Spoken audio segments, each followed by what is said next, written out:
Bismillahirrahmanirrahim. Maliki yaumiddin. Iyyaka na'budu wa iyyaka nasta'in. Ihdinas siratal mustaqim.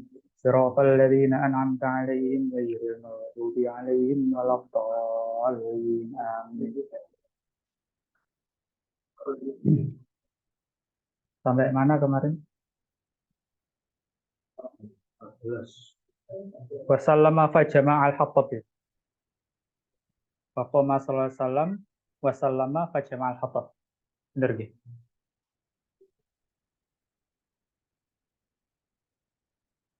Yang apa? Beliau mengumpulkan kayu bakar itu. Oh iya, itu sudah itu. Iya, iya. Kayaknya itu yang terakhir. Jadi yang lain sudah ini Rasulullah mengumpulkan kayu bakar. Iya. Iya. Iya, sampai sini. Ya, Bismillahirrahmanirrahim. Jadi ngapunten ini sebelum Ana lanjutkan, Ki. Ana kemarin coba dengar lagi rekaman-rekaman dari Syekh Abdullah Ubaid yang Ana sambung sanadnya lewat beliau ini. Di situ beliau terangkan, Ki. Jadi kisahnya yang Rasulullah SAW itu mengumpulkan kayu bakar itu kan sebetulnya untuk menjelaskan lebih lanjut bahwa Rasulullah itu berkhidmat atau melayani orang yang melayani beliau, kan gitu di pertemuan sebelumnya. Nah, ini kalau penjelasannya Syekh Al-Ubaid, yang mana Syekh Al-Ubaid ini kan memang pakar hadis, jadi beliau mengcross check dengan kitab-kitab hadis yang muktabar, itu ternyata kisah ini itu kisah yang doif gitu. Jadi yang sahih itu yang riwayat sebelumnya, yang Anas bin Malik radhiyallahu anhu itu 10 tahun melayani Kanjeng Nabi, tapi Kanjeng Nabi sama sekali nggak pernah menghardik beliau, nggak pernah membentak beliau, bahkan nggak pernah bilang, "Duh, kok gini sih, simbol lakoni ya." Juga nggak pernah, juga kalau misalkan yang diperintahkan oleh beliau tidak dilakukan oleh orang itu, beliau SAW juga tidak pernah bilang, "Kok nggak mau lakoni ya." Beliau dua-duanya tidak pernah berkata seperti itu. Dan sebagai konteks juga, Anas bin Malik radhiyallahu anhu itu menjadi khodim atau menjadi pembantunya Nabi itu sejak kecil. Nah, jadi PR-nya Kanjeng Nabi itu bisa dibilang agak double berarti. Selain memberikan arahan atau perintah yang jelas sebagai seorang pemimpin atau majikan, juga sebagai apa? Semacam orang tua angkat berarti. Karena yang disuruh ini anak kecil. Nah, ada di riwayat lain itu Anas bin Malik kan ya namanya anak kecil gitu. Delok areke koncone napa dolen niku nggih kan nggih pengen melu dolen niku. Nah, beliau ketika menyuruh tolong bawakan seember air. Anas bin Malik papasan sama teman-teman nih langsung melu main. Sama Kanjeng Nabi langsung diseret napa diseret halus gitu nggih. Bajunya, ujung bajunya, ayo kamu jadilah anak yang amanah, jangan jadi anak yang khianat. Jadi bukan dibentak di depan umum begitu, tapi langsung dengan lemah lembut diarahkan, ayo sini, lakukan, jalankan amanah sesuai yang kamu dapat amanahnya itu. Jadi beliau sudah mendapatkan pendidikan tentang amanah dari Kanjeng Nabi itu sejak kecil. Itu teladannya Kanjeng Nabi terhadap orang-orang yang membantu beliau gitu. Nah, jadi sebetulnya contoh-contoh seperti itu banyak sebenarnya. Cuman kecenderungannya ulama-ulama sirah abad-abad akhir itu memang agak menurunkan standar kritisisme lah gitu. Jadi asalkan kisah ini tuh ada kisahnya itu kadang sekedar dicantumkan. Nah, orang-orang setelahnya yang biasanya akan meneliti lagi kisah ini sahih atau enggak. Dan kisah ini juga dikritik oleh Imam As-Sakhawi, yang penulis Qaulul Badi' yang di pertemuan sebelumnya yang menghimpun salawat-salawat yang paling lengkap itu. Imam As-Sakhawi itu muridnya Imam Ibnu Hajar Al-Asqalani, beliau juga mendhaifkan kisah ini. Nah, ini sekedar penjelasan sedikit dari terkait kisah Rasulullah SAW yang membawakan kayu bakar. Nah, jadi kalau dilihat dari sisi ya opo nggak mungkin sama sekali kisah itu terjadi loh. Kisah itu mungkin saja terjadi. Bisa jadi kisah itu ya terjadi di zaman Nabi. Cuman secara riwayat, standar ilmu hadis itu kisah ini itu doif, tidak memenuhi standar hadis yang sahih. Jadi bukannya kisah ini nggak mungkin, nah, tapi karena secara ilmu hadis tidak memenuhi standar sahihnya, akhirnya dimasukkan kategori hadis yang doif. Gitu. Wallahu alam. Nah, kemudian selanjutnya ya. Qala al-muallif al-imam Ibnu Sayyidin Nas rahimahullah taala wa bi sanadil muttasil ila al-imam Ibnu Sayyidin Nas rahimahullah taala annahu qala wa kana sallallahu alaihi wasallam fi safarin, dan Rasulullah SAW ketika safar, fanazala ila sholati, kemudian beliau turun untuk melaksanakan sholat, tsumma karrara ji'an. Nah, ternyata kok ketika beliau mau turun, mau nopo sudah turun terus mengambil air wudhu, hendak sholat, kok tiba-tiba beliau balik. Nah, maksudnya balik ke untanya, balik ke rombongan. Fakila, kemudian ada yang bertanya, ya Rasulullah, aina turid? Ya Rasulullah, engkau mau kemana? Fakola, kemudian beliau SAW bersabda, aqiluna qoti. Aku akan atau aku mau mengikat untaku. Untaku lali durung tak ikat. Fakolu, kemudian para sahabatnya yang bersama beliau ini berkata, ya Rasulullah, nahnu naqiluha angka. Ya Rasulullah, kami ini sudah ngikat unta jenengan. Sudah kami ikut unta jenengan ini, jenengan gak usah khawatir. Fakola, lah, Fakola, kemudian beliau SAW membalas lagi dengan pernyataan yang sangat bagus ini. La yasta'in ahadun minkum binnas, jangan sekali-sekali atau jangan pernah satu orang dari kalian. Jadi jangan sekali-sekali seseorang dari kalian meminta tolong. La yasta'in binnas, meminta tolong kepada manusia. Minta tolong kepada manusia, jangan sekali-kali walau fi qatmatin min siwak, walaupun hanya secuil kayu siwak. Nah, secuil kayu siwak ini ungkapan di bahasa Arab ya, untuk menggambarkan kadar yang sangat sedikit. Jadi kurang lebih walaupun sedikit pun kalian jangan sampai minta tolong. Nah, jadi kalau di bahasa Indonesia kan ada istilah walaupun hanya sesuap nasi gitu ya. Ada juga kalau di bahasa Arab itu walau seberat biji darroh. Nah, walau seberat biji sawi, walau seberat atom, sebagainya. Nah, jadi Rasulullah SAW mempesankan kepada sahabatnya, dan berarti juga kepada kita, gitu, sebisa mungkin jangan minta tolong atau jangan ngerepoti orang lain. Nah, kalau misalkan kita bisa, kita lakukan sendiri. Ini kaitannya sama minta tolong biasa, minta tolong. Kalau kasusnya ini minta tolong diikatkan unta gitu. Nah, apalagi Waalaikumsalam warahmatullahi wabarakatuh.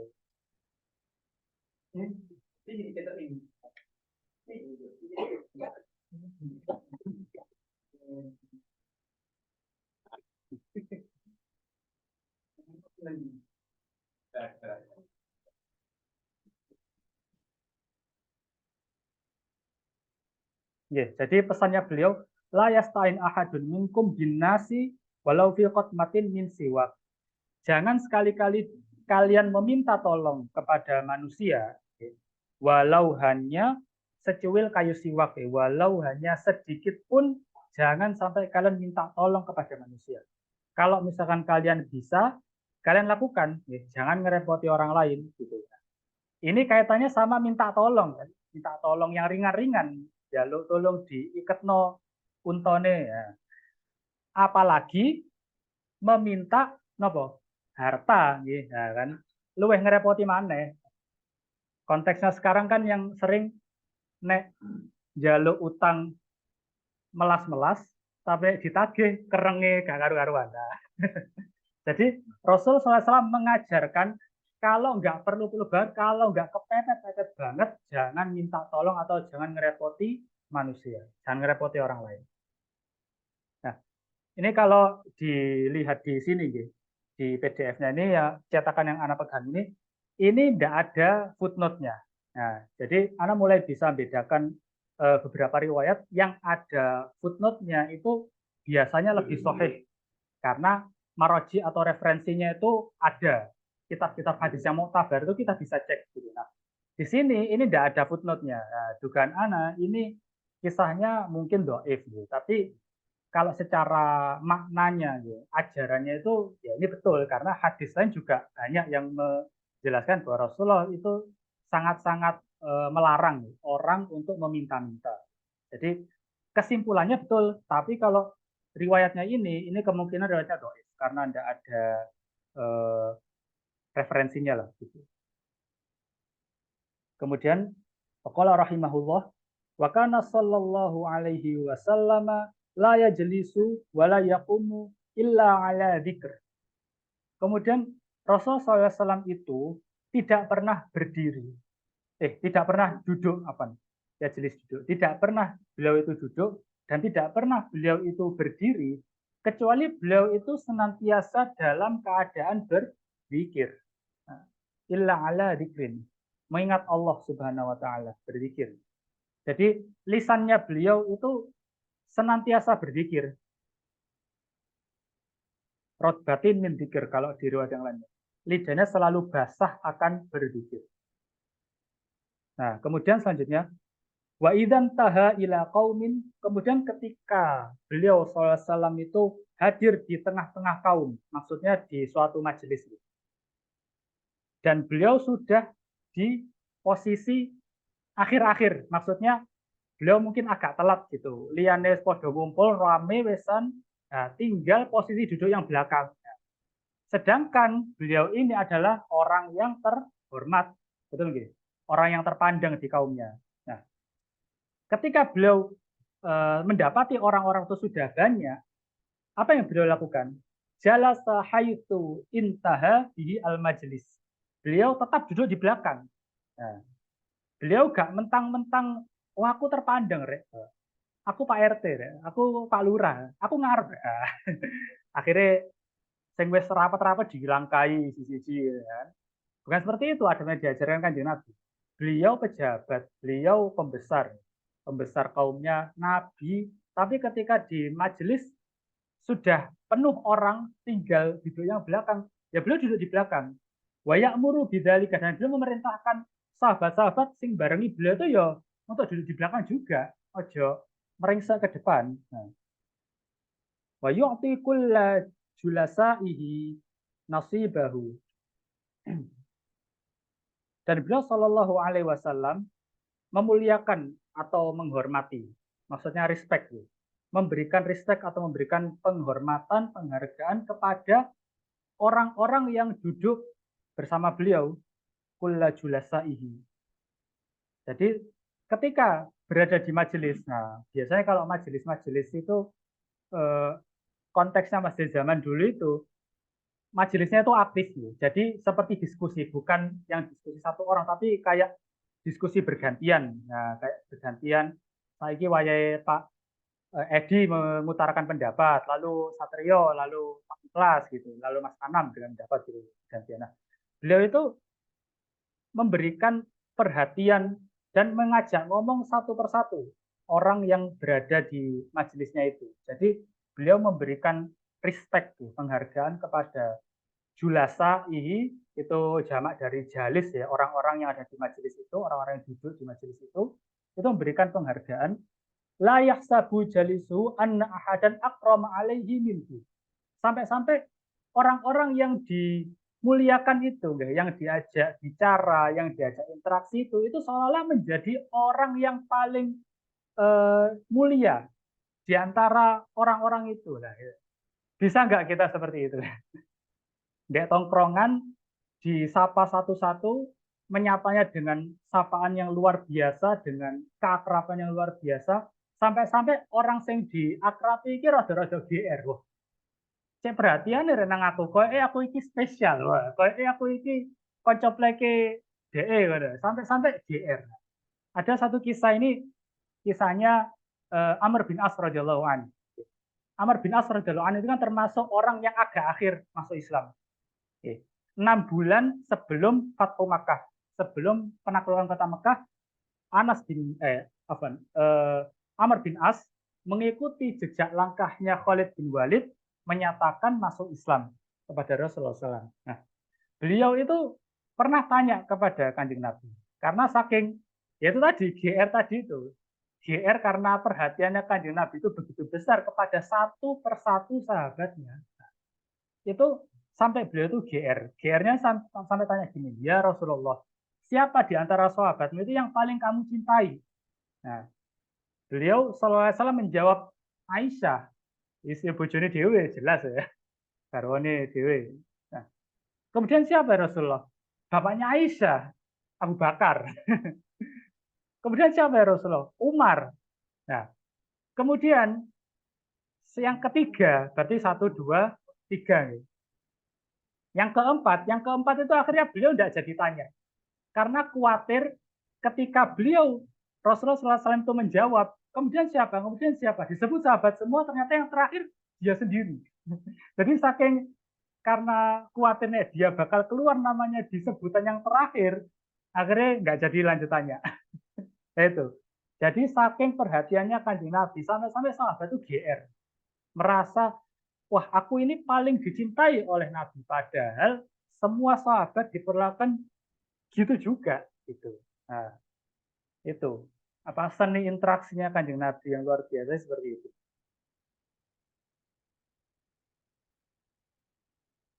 Wa idza jalasa ilaihi ahaduhum, kemudian apabila beliau Shallallahu alaihi wasallam duduk bersama mereka, berduduk bersama orang-orang dalam suatu majelis, lam yakum Shallallahu alaihi wasallam, beliau Shallallahu alaihi wasallam tidak akan berdiri hatta yaqumal ladzi jalasa ilaihi, hingga orang-orang yang lain itu berdiri duluan. Illa an yasta'jilahu amrun, kecuali kalau beliau lagi kesusu, lagi tergesa-gesa, ya. Fayasta'dzinahu, beliau akan minta izin. Nah, jadi adabnya Kanjeng Nabi. Kanjeng Nabi akan mendahulukan orang lain, ya, untuk berdiri. Gitu. Ketika majelis itu berlangsung atau pas lagi nongkrong santai lah gitu. Nah, lagi ngobrol, nah, itu nunggu. Oh, aku tak pamit sih ya. Nah, itu nunggu sahabatnya pamit satu persatu, baru kemudian beliau yang berdiri. Gitu. Kecuali nek pas kesusu. Nah, beliau minta izin, nggak sing moro-moro langsung mak ceprut ngono ilang ngono. Waqala rahimahullah wala yuqabilu sallallahu alaihi wasallam ahadan bima yakrahu. Nah, kita sudah membaca nggih wibawanya beliau, waqar, wibawanya beliau. Kemudian manisnya tutur kata beliau, sopan santunnya beliau, kedermawanannya beliau, seluruh adab-adab luar biasanya ini nggih, pergaulannya kepada sahabat-sahabatnya ini sampai-sampai sahabat ini segan. Wala yuqabilu sallallahu alaihi wasallam, dan tidak ada satupun yang berani menghadap kepada Nabi Shallallahu Alaihi Wasallam. Dan tidak ada satupun. Bima yakrohu, dengan membawa apa yang beliau benci. Jadi para sahabat ini selalu ketika mau menghadap Nabi, itu mesti mikir sih, iki awakku ambune senak gak yo? Nah, apa tak parfuman sih? Nah, atau iki aku mau membawakan makanan kepada Kanjeng Nabi, makanan ini suka nggak ya Kanjeng Nabi? Jadi ada kayak kekhawatiran Kanjeng Nabi tidak berkenan. Padahal dari yang telah kita baca sebelumnya, Kanjeng Nabi ini orangnya boten neko-neko, betul kan? Tidak merepotkan orang. Dan betul-betul sangat-sangat respect terhadap apapun yang diberikan orang kepada beliau. Nah, beliau tidak pernah menolak, dan beliau juga tidak pernah berkata tidak kan, di pembahasan sebelumnya. Nah, tapi sahabat itu selalu khawatir. Nah, jangan-jangan yang aku bawa ini, atau jangan-jangan ada pada diriku ini yang beliau tidak suka. Nah, beberapa kisahnya itu contohnya misalkan ada ketika ayat Astagfirullah, surat nopo nggih, yang perintah janganlah sekali-sekali di antara kalian meninggikan suara yarfa'u sautahum di fauqi sautin nabi ya, di atas suaranya nabi. Suara nabi segini misalkan apa berapa desibel gitu. Jangan sekali-kali kalian membengok. Nah, suaranya dijogo rek. Kanjeng Nabi soal segini ya jangan di atasnya Kanjeng Nabi suaranya. Nah, itu ada sahabat yang itu ketika turun air itu langsung nangis. Soalnya apa? Soalnya wis bawaannya suaranya banter. Jadi akhirnya beliau itu sampai tanya, "Ya Rasulullah, gimana nih celaka saya ini? Ada ayat itu turun, sedangkan suara saya kayak gini." Nah, akhirnya beliau kan ya memaklumi kan, dan beliau tidak apa, bukan yang seperti itu yang dimaksud, tapi ketika beliau Shallallahu Alaihi Wasallam itu berbicara, lalu ada orang yang kayak nimpali dengan mengejek atau nimpali untuk nopo menghardik atau nimpali untuk tidak setuju melawan gitu, itu atau mendebat lah, itu maksudnya seperti itu larangannya itu. Lalu kemudian Rasulullah SAW itu rumahnya itu, gitu. Dulu kan zaman dulu itu kan ketukan itu kan pakai cincin gelangan gitu, tek tek tek gitu kan. Ada kalau di rumah-rumah yang antik-antik itu kan gini, tek lah. Ada dua jenis tok tok tok mesti apa? Dua jenis ketukan, cincin ketukan itu di zaman dulu. Ada yang besar, ada yang kecil. Nah, yang besar itu biasanya untuk laki, posnya agak tinggi. Laki-laki ketika ngetuk tok tok tok nanti buanter. Nah, yang agak rendah itu biasanya untuk wanita, biasanya kecil. Nah, jadi disesuaikan dengan bentuk tangannya wanita itu posnya juga dia agak kecil kan, karena kan wanita agak lebih pendek tubuhnya kan. Nah, itu untuk ada dua jenis itu mesti. Jadi bukan satu jenis tapi ada dua jenis. Nah, sahabat apa yang dilakukan? Pilih mana kira-kira sahabat ketika mau ngetuk rumah Kanjeng Nabi? Pilih cincin yang mana kira-kira? Saking sungkannya sama Kanjeng Nabi, pilih cincin yang mana? Yang kecil. Salah. Yang betul sahabat milih ngetuk pakai kukunya. Bahkan untuk ngetuk pakai cincin ketukan itu tidak berani. Ngetuk pakai ini, pakai jari, pakai kuku. Saking saking khawatirnya mengganggu Kanjeng Nabi. Nah, sampai seperti itunya. Supaya jangan sampai Kanjeng Nabi itu tidak berkenan di apa? Orang ini atau sahabat tidak berkenan di mata Kanjeng Nabi. Jangan sampai Kanjeng Nabi tidak berkenan seperti itu. Nah, akhirnya yaitu sahabat itu betul-betul berhati-hati menjaga perasaannya Kanjeng Nabi. Nah, ini anak coba cari-cari gitu. Kan bima yakrahu dengan apa yang beliau benci lah. Kira-kira apa sih contoh-contoh yang beliau benci? Beliau itu tidak neko-neko, tapi betul ada beberapa hal yang Rasulullah SAW itu benci. Apa itu? Ini anak coba cari-cari. Yang pertama, astar sarun. Nah, alif lam ta ro ta alif ro waw nun. Astar sarun itu artinya orang yang kakean cangkem. Bahasa kasarnya gitu. Maksudnya apa? Pembual. Jadi muluk-muluk bosone, bosone di logika no kata yo ano. Padahal aslinya pembual, pinter ngelabui, pinter apa ya, bermanis mulut gitu. Apa bertutur kata yang manis, tapi sebetulnya racun. Nah, itu beliau SAW sangat-sangat benci orang yang seperti itu. Sebetulnya kalau di bahasa Arab itu asar sarun, nah, itu artinya pembual. Kemudian al-mutasyaddiqun mim ta shin dal qaf faunun. Al-mutasyaddiqun itu artinya orang yang berlebihan dalam bicara. Nah, ngomong gak ono perlune. Nah, itu artinya al-mutasyaddiqun. Jadi yang dibenci oleh Rasulullah SAW di antaranya yang pertama pembual, asar farun, kemudian al-mutasyaddiqun yaitu orang yang berbicara di luar keperluan. Kemudian al-mutakabbirun, orang yang sombong, takabur, merasa lebih baik. Nah, ini dari karakter-karakter yang tidak disukai oleh Rasulullah Shallallahu Alaihi Wasallam. Kemudian ada juga dari makanan misalkan. Rasulullah SAW itu kurang suka karena kurang suka ini bukan berarti haram, gitu, tapi karena memang beliau tidak biasa makan itu. Apa yang beliau tidak suka? Contohnya, dop Tahu dop ya? Dop itu nek wong kene nyebutnya kadal gurun. Nah, jadi dop itu dulu waktu 2000-an awal atau 90-an ke belakang itu orang sini tuh nyebutnya biawak. Padahal itu dua spesies yang berbeda. Akhirnya ketika salah terjemahan, orang podo-podo golek nyambe dimakan. Padahal itu haram. Nyambe atau biawak itu haram, kalau dop itu halal. Justru nyambe ini ketika ketemu dop-dop ini akan dimangsa oleh nyambe. Karena nyambe ini karnivora, sedangkan dop ini herbivora, makan tanaman. Rasulullah SAW ketika menghadiri jamuan suguhan, kemudian disuguhi dop, beliau tidak ngambil. Nah, ketika ditanya Rasulullah, apakah dop ini haram? Enggak, tapi aku memang tidak biasa makan. Di tempatku tidak biasa makan. Nah, jadi itu diantara yang beliau tidak suka.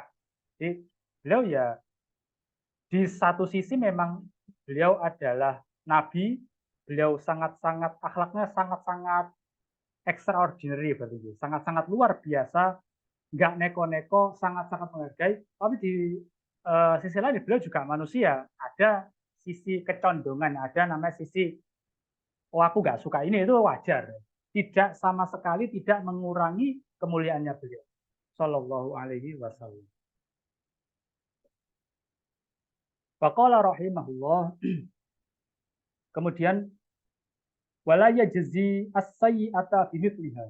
Beliau Shallallahu Alaihi Wasallam tidak pernah membalas keburukan dengan yang semisalnya. Nah, masyhur ya, kisahnya bendino ono wong kafir Quraisy ngelempari batu, ngelempari kotoran, ternyata di hari kesekian kok gak ngelemparin di tumben dengaren. Nah, ketika ditanyakan, oh gerah ya Rasulullah, sakit. Ternyata malah dijenguk. Dijenguk dan ternyata orang kaget loh, yang biasa tak uncali watu. Nah, kemudian ternyata dari kesantunannya beliau sallallahu alaihi wasallam menjadi sebab orang ini yang biasanya ngelempari batu masuk Islam.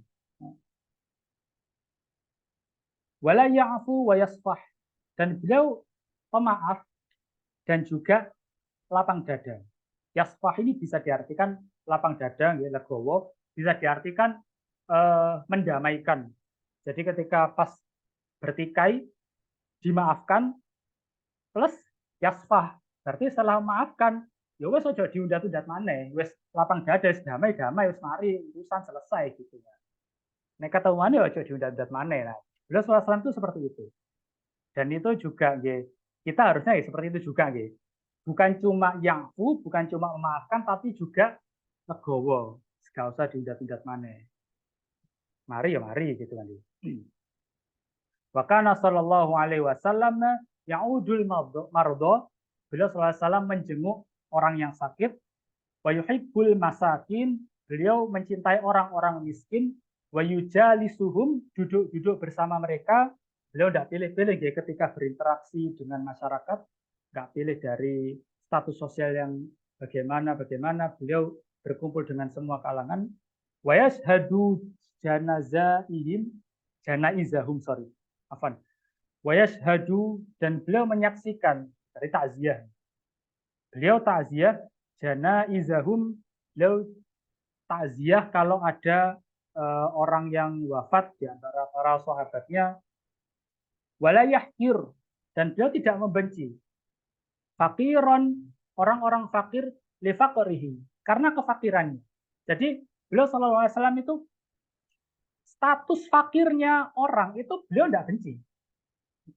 Karena kan gimana miskin dan fakir itu walaupun betul ada faktor usaha, tapi semua itu rezeki, jodoh itu kan tidak akan lepas dari yang namanya qada wal qadar, takdir, betul nggih? Jadi wonten orang yang sudah berusaha mentok, banting tulang itu kesana kemari, tapi yo samono-mono itu kan ya ada gitu. Nek wong zaman saiki ngomongin apa? Gak duwe privilege ya. Ada yang bilang begitu gitu. Nah, jadi banyak faktor. Nah, banyak faktor ini yang mana itu semua terkait dengan qada wal qadar atau takdirnya Gusti Allah gitu. Itu status atau nasib fakirnya seseorang itu beliau tidak benci. Nah, yang beliau benci itu apa? Males. Nah, rasa males itu yang beliau benci. Makanya beliau kan pernah berdoa nih, yang doanya di zikir pagi petang itu, Allahumma inni a'udzubika minal hammi wal azan wal ajzi wal kasal. Kasal. Mlebu nang basa Jawa jadi kesel. Kasal itu artinya malas. Aku berlindung padamu ya Allah dari sifat malas. Yang dibenci oleh Rasulullah itu adalah malasnya. Sedangkan nasib fakirnya beliau tidak benci. Buktinya apa? Beliau mau diundang, beliau duduk-duduk bersama mereka. Wa yujalisuhum wa yujanizahum falyakhir wala yahabu malikan limulkihi. Dan beliau tidak merasa segan. Jadi ketika beliau berinteraksi dengan pembesar, dengan raja-raja, ya, beliau tidak merasa rendah diri. Beliau juga merasa setara. Oh, mungkin podo-podone makhluk Gusti Allah. Menghadapi pejabat biasa aja, enggak usah sing minder. Wah, koncoku wis sukses aku kok dorong itu biasa aja. Ini peribahasanya roda berputar. Kadang di atas, kadang di bawah. Jadi melihat manusia, melihat orang yang posisinya di atas kita itu, beliau itu biasa saja. Yu'abdimun ni'nata wa in qallat. Beliau sangat-sangat menghargai, menghormati, saya menghargai, mengagungkan itu menghormati, menghargai nikmat pemberiannya Allah, nikmatnya Allah sekecil apapun, wa in qallat, walaupun itu sedikit. Nah, sekecil apapun nikmat yang beliau terima, beliau sangat-sangat menghargai. La yadhummu minha syai'an. Beliau sama sekali pada setiap apa yang beliau terima, apa yang menimpa beliau, beliau sama sekali tidak pernah mencela. Dzam itu mencela. Sama sekali tidak pernah beliau itu mencela apapun yang beliau terima. Wa qala rahimahullah, kemudian Ibnu Sayyidinas berkata, fama 'ada ta'aman qattun. Kemudian beliau Shallallahu alaihi wasallam itu tidak pernah ya, aba itu aib ya, mengaibkan, maksudnya mencela. Ya, sama. Mencela apa yang dicela, ta'aman qat. Sama sekali beliau tidak pernah mencela makanan. Qattu itu maksudnya sama sekali, blas. Nah, itu di bahasa Arab itu qattu. Jadi fama, itu belakangnya ada qattu, itu maksudnya sama sekali tidak pernah. Sama sekali beliau tidak pernah mencela makanan. Inistahahu, kalau beliau berkenan, beliau selera lah dengan makanan yang ada di hadapan beliau, akalahu, beliau makan. Wa illa, kalau misalkan enggak, tarokahu, beliau tinggalkan. Terus beliau diam aja, enggak makan, enggak ngambil. Tapi sama sekali beliau tidak mencela. Nah ini, enggak apa-apa. Misalkan ada yang enggak selera, itu manusiawi ya, kembali lagi manusiawi. Ada yang kita selera, ada yang kita enggak selera. Ya udah, enggak usah dimakan. Selesai, simpel kan urusan sebenarnya. Enggak perlu mencela makanan. Wih, ya apa sih chef ya? Oh ya apa sih masak iso apa? Ya sudah, enggak usah lisan ini jangan sampai digunakan mencela makanan.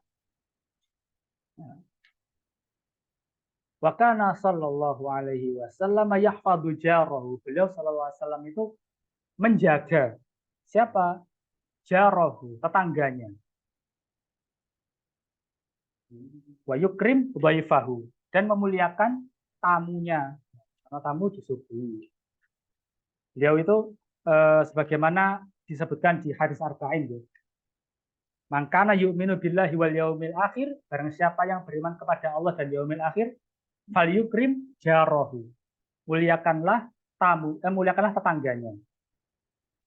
Wa man kana yu'minu billahi wal yaumil akhir, fal yukrim dhaifahu, barang siapa beriman kepada Allah dan hari akhir, maka muliakanlah tamunya. Nah, di sini dibedakan ya. Kalau di hadis yang tadi, yang di Arba'in itu sama, memuliakan. Tapi untuk yang tetangga ini, beliau dispesifikan memuliakan dengan cara apa? Yahqabu, menjaga. Nah, di hadis kan dijelaskan kan, gitu. al-muslimu, seorang muslim itu man salimal muslimuna min lisanihi wa yadihi.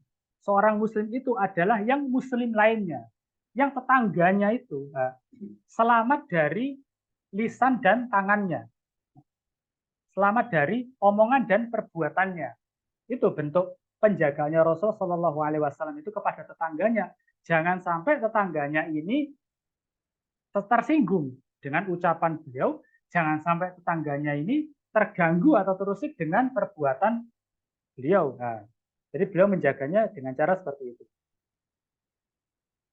Wa kana aktsaron nasi tabassuman, dan beliau Shallallahu Alaihi Wasallam itu adalah orang yang paling banyak tersenyum. Tabassuman, tabassama. Nah, seperti yang beliau Shallallahu Alaihi Wasallam utarakan ya dalam sebuah hadis, tabassuma fi wajhi akhika laka shadaqah. Senyum kalian di hadapan wajah sahabat-sahabat kalian atau saudara-saudara kalian itu dihitung sedekah. Ini apa pas seret gak ono duit sisa ya senyum aja wis cukup sebagai sedekah. Wah sanuhum bisron, dan beliau paling baik dalam melihat.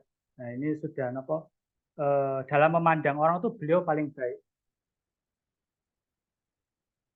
Ini sudah penjelasannya sudah ada di pertemuan sebelumnya, yang mana kalau melihat seseorang itu beliau penuh perhatian, beliau sangat teliti dengan sahabat-sahabatnya, sangat antusias memberikan perhatian seperti itu. La yamdi lahu waqtun fi ghairi amalin lillahi azza wajal. La yamdi lahu waqtun, dan beliau sallallahu alaihi wasallam tidak pernah melewatkan waktunya ya, itu dengan dalam keadaan fi ghairi amalin lillah, dalam keadaan beliau tidak beramal. Setiap detik, setiap menit yang Rasulullah SAW itu lalui itu pasti ada amalnya, pasti bermakna dan pasti apa? Produktif. Nah, pasti produktif.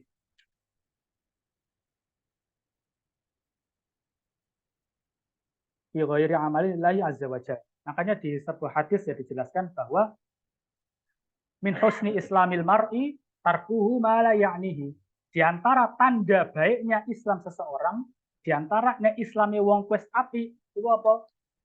Tarkuhu ma la ya'ni, meninggalkan apa-apa yang tidak bermanfaat baginya. Nah, arek zaman saiki nyebutin apa? YOLO. YOLO. You only live once. Nah, kamu cuma hidup sekali ya.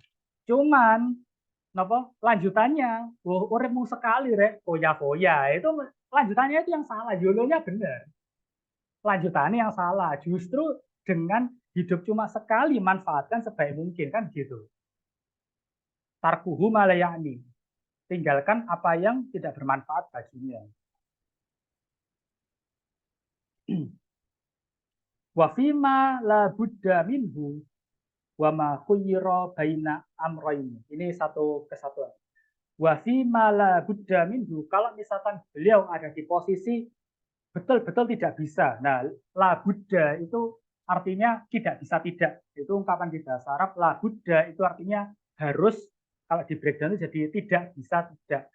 Jadi kalau misalkan beliau itu harus, ya harus apa?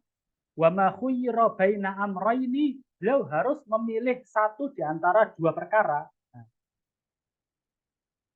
Beliau tidak akan pernah memilih kecuali illah taro aisarohuma, kecuali beliau akan memilih yang paling mudah di antara dua perkara itu.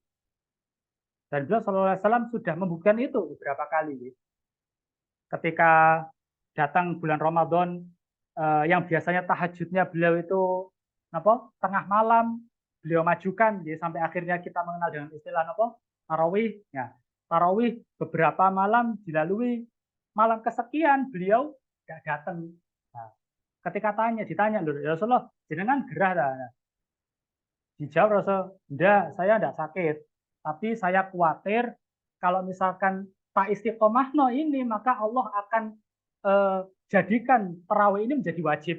Nah, jadi beliau selalu memilih di antara perkara-perkara ini mana yang mudah, sebagai rahmat untuk umatnya, sebagai rahmat bagi kita yang melakukan. Nah, kene wis gampangnya koyok ngene syariatnya Kanjeng Nabi saya males-males. Adanya beliau itu tidak bersikap rahmat seperti ini.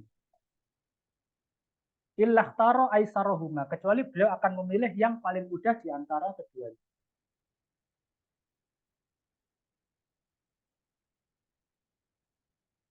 Ini anak agak ilan yakuna ini yang tadi. Yang tadi.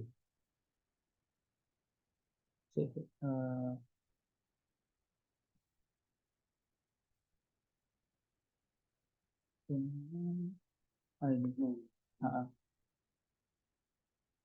Oh iya. Illa an yakuna qati'ata rahimin. Nah, kecuali kalau dalam pilihannya itu ternyata berimbas kepada memutus tali silaturahim. Oh, Afan, anak agak salah nangkep, cuman sebenarnya masih nyambung. Jadi beliau betul memilih di antara yang paling mudah untuk umatnya dalam syariat ini. Tapi kalau di sini maksudnya itu adalah dalam memutuskan perkara. Jadi misalkan ada perkara pilihannya itu bayar dam atau misalkan bayar seperti pelanggaran berhubungan di siang Ramadan itu loh. Nah, yang pertama kan memerdekakan budak, ya kan? Itu kan harus orang yang betul-betul kaya. Orang kaya biasanya belum tentu bisa memerdekakan budak. Harus yang betul-betul kaya. Nah, kemudian pilihan selanjutnya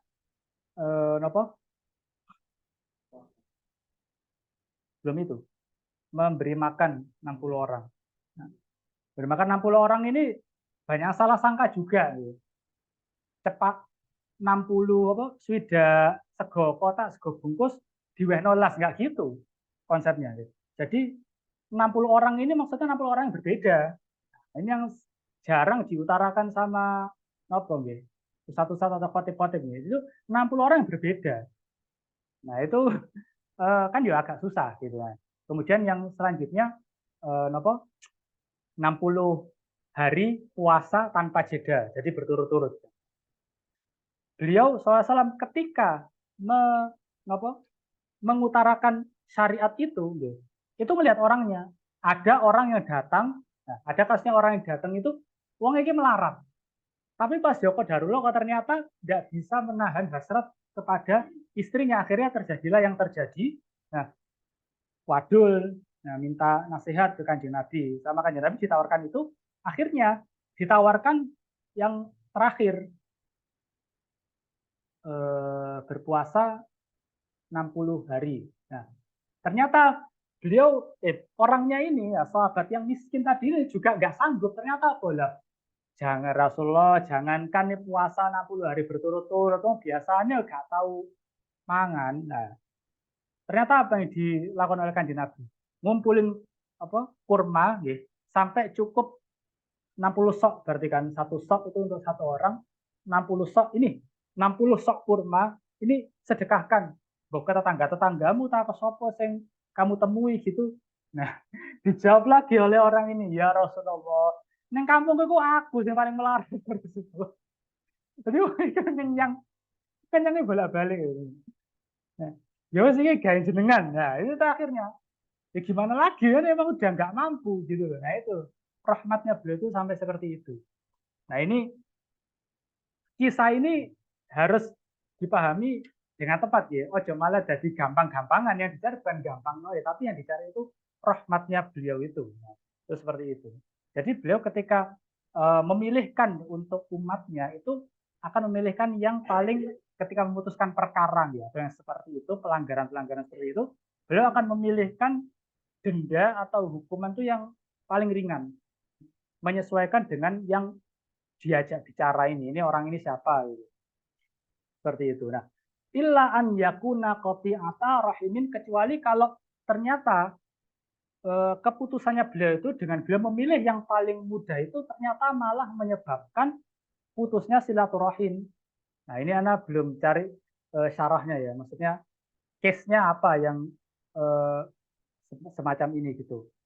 Putusannya Kanjeng Nabi yang mudah, beliau memilihkan yang mudah itu kok malah menyebabkan putusnya silaturahim. Ana belum sempat cari yang bagian ini. Fayakuna ab'adan nasi minhu, dan beliau sallallahu alaihi wasallam adalah orang yang paling jauh dalam melakukan itu. Maksudnya beliau, kita nggak akan kebayang beliau melakukan itu. Kasarannya kayak ini. Jauh sekali bayangan kita, jauh sekali kita prasangka kita, beliau melakukan seperti itu. Sangat jauh beliau dari persangkaan yang seperti itu. Jadi beliau tidak akan pernah ya, memutuskan perkara atau bahkan yang lainnya yang itu menjurus kepada putusnya silaturahim.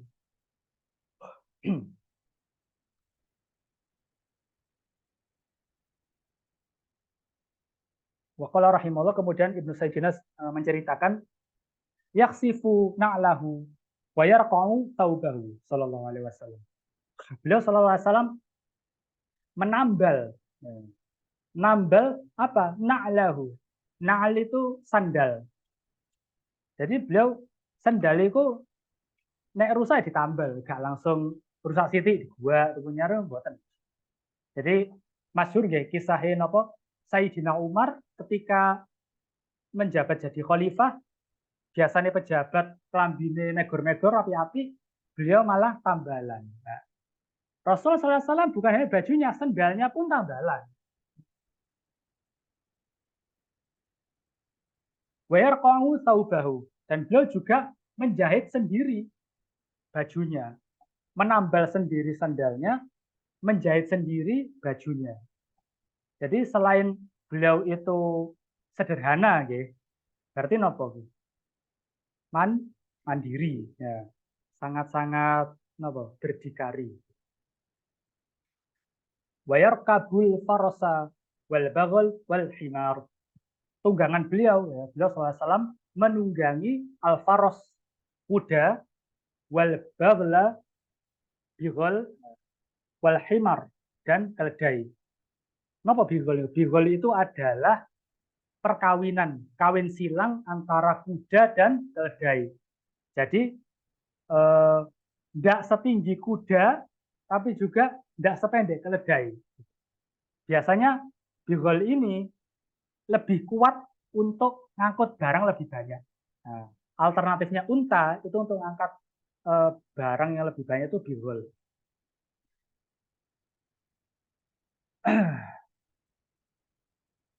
Wa yurdifu khalfahu abdahu au ghairahu. Saya tidak membiarkan wa yurdifu, hampir sama kayak yang sebelumnya. Kok kelewat ya?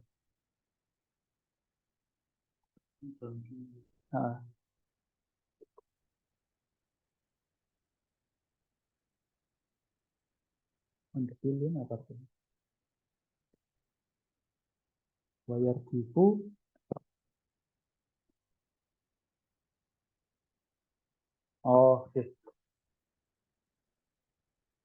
wa yurdifu khalfahu abdahu au ghairahu, dan beliau SAW kalau bawa budaknya abdahu budaknya au ghairahu atau yang selainnya sahabatnya.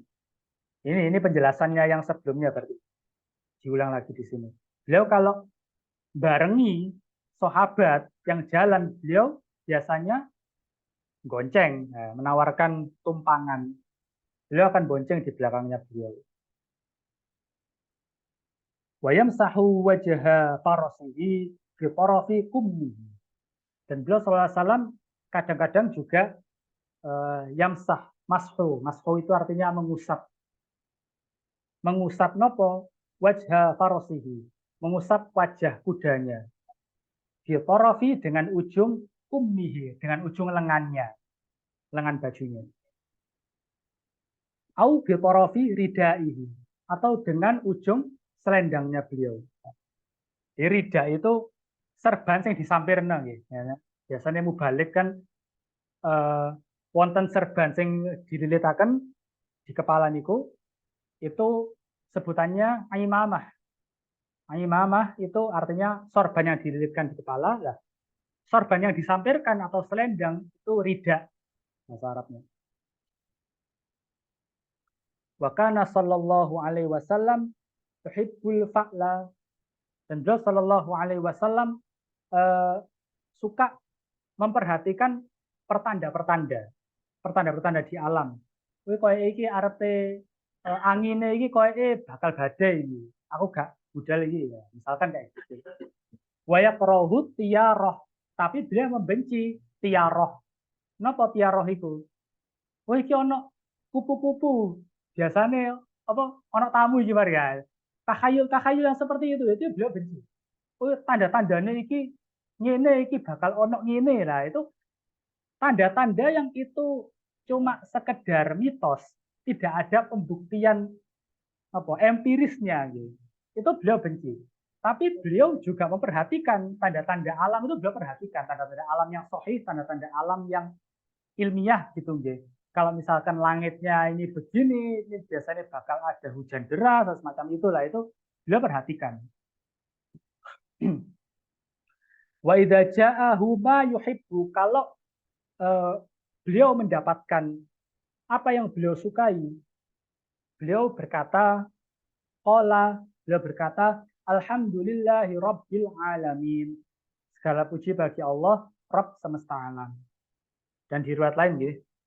Ini lengkapi di riwayat lain kan, alhamdulillahilladzi bini'matihi tatimmus sholihat. Dan biasanya kalau beliau mendapatkan yang beliau sukai, beliau mengucapkan alhamdulillahirabbil alamin atau alhamdulillahilladzi bini'matihi tatimmus sholihat.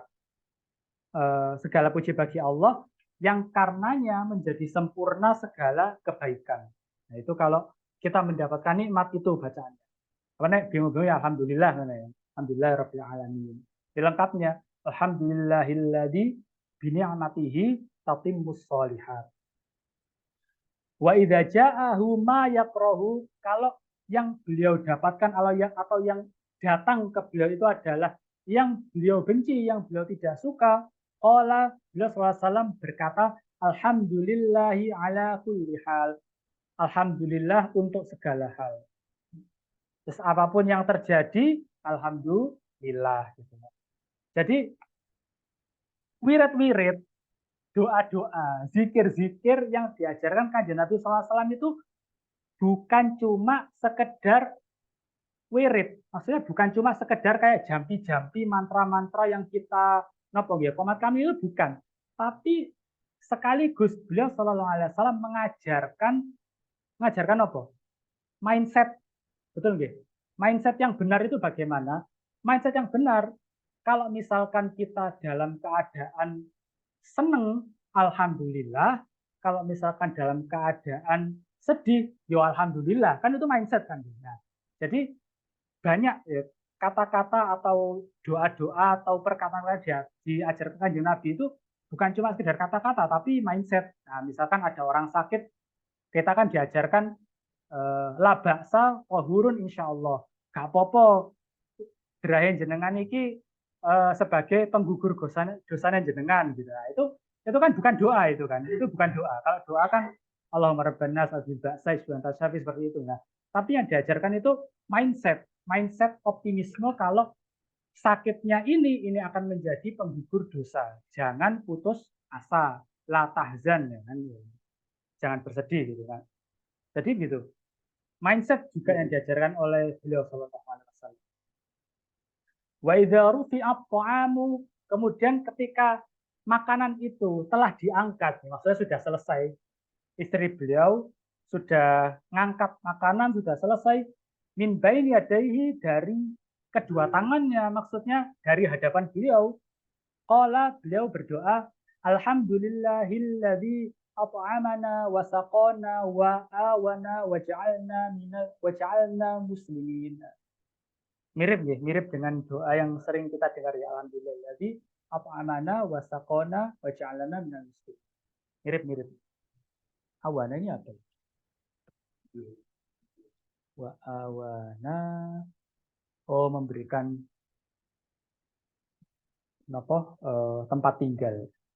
Segala puji bagi Allah yang telah memberi kami makan, yang telah memberi kami minum, dan yang telah memberi kami tempat tinggal, dan telah menjadikan kami muslimin. Nah, ini. Di antara nikmat-nikmat itu, guys, nikmat makan, nikmat minum, nikmat duwe omah. Nah, bahkan misalkan duwe omah mau sekedar ngontrak kos, ada yang jauh lebih besar nikmatnya menjadi muslim. Nah, itu jangan sampai kita lupa. Nah, nikmat yang paling besar itu adalah kita mengenal Kanjeng Nabi, kita mengenal Al-Qur'an, kita mengenal Gusti Allah Ta'ala. Itu. Wa aktaru julusihi sallallahu alaihi wasallam mustaqbilal qiblati. Dan beliau sallallahu alaihi wasallam ketika duduk itu paling sering beliau duduk itu adalah posisi menghadap kiblat. Wa yuksiru dzikr, dan dalam keadaan banyak berzikir. Wa yutilus shalah, dan beliau itu kalau sholat panjang. Bacaan sholatnya beliau itu sallallahu itu kalau sholat panjang. Nah, ada kisah masyhur ya. Ibnu Abbas radhiyallahu an waktu itu masih kecil. Ngelilir bengi-bengi pas Kanjeng Nabi tahajud. Nah, iseng pengen makmuman ke Kanjeng Nabi. Ya. Dah.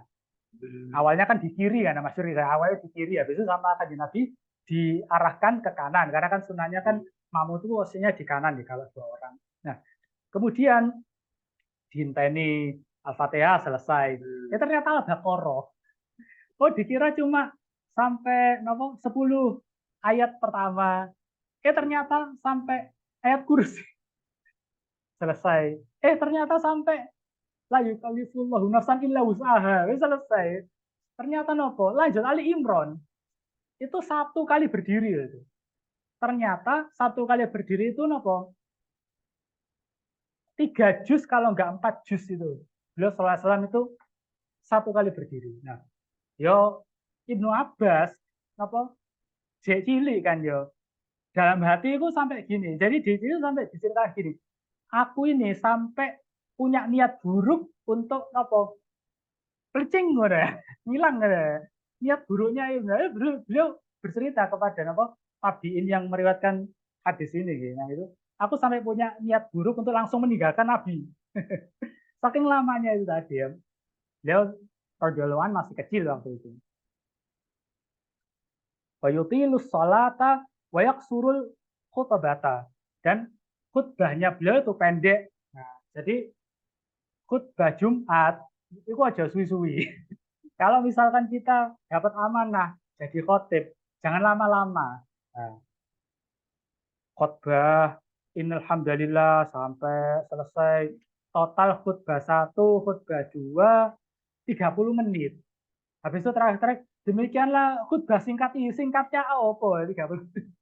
Masalahnya kalau misalkan pas libur dan pas pemukiman biasa gini atau perumahan gitu. Nek pas deket kantor loh. Nah, ada itu kan yang saking ketatnya jadwalnya itu kan jam 12 itu baru istirahat. Betul ya, ada yang kayak gitu. Nah, jam 12 baru istirahat, tapi ada dispensasi karena muslim diizinkan untuk sholat Jumat. Jadi dikasih kayak keringanan setengah jam, istirahat lebih awal, ya kayak bonus lah, bonus lebih lama setengah jam gitu lah. Nah, misalkan katakanlah 15 menit nunggu ya, baru naik mimbar itu 15 menit kemudian. Nah, berarti kan 15 menit sisanya itu nunggunya itu kan waktu istirahatnya karyawan ini ya misalkan. Nah, itu kan berkurang 15 menit. Nah, sedangkan ini perlu apa. Nah, itu. Jadi harus mempertimbangkan seperti itu. Nah, di riwayat lain beliau menegaskan dengan kalimat begini.